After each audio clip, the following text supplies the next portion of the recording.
अयोध्येचे पराक्रमी राजा दशरथ यांना 3 राण्या होत्या, कौशल्या, कैकेयी आणि सुमित्रा. त्यांना मुलं नसल्यामुळे ते दुःखी होते.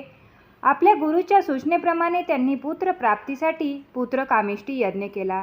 या यज्ञात अग्निदेव प्रसन्न झाले आणि त्यांनी 3ही राण्यांसाठी एक एक असे प्रसाद म्हणून 3 फळे दिली.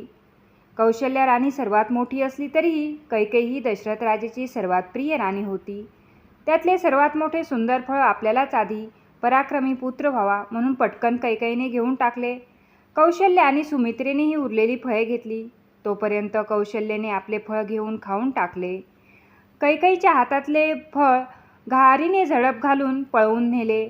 त्यामुळे कैकेयीला दुःखी झालेले पाहून सुमित्रेने मोठ्या मनाने आपले अर्धे फळ कैकेयीला दिले. देवाच्या कृपेने 3ही राण्या गर्भवत्या राहिल्या आणि सर्वांना पराक्रमी पुत्र प्राप्त झाले.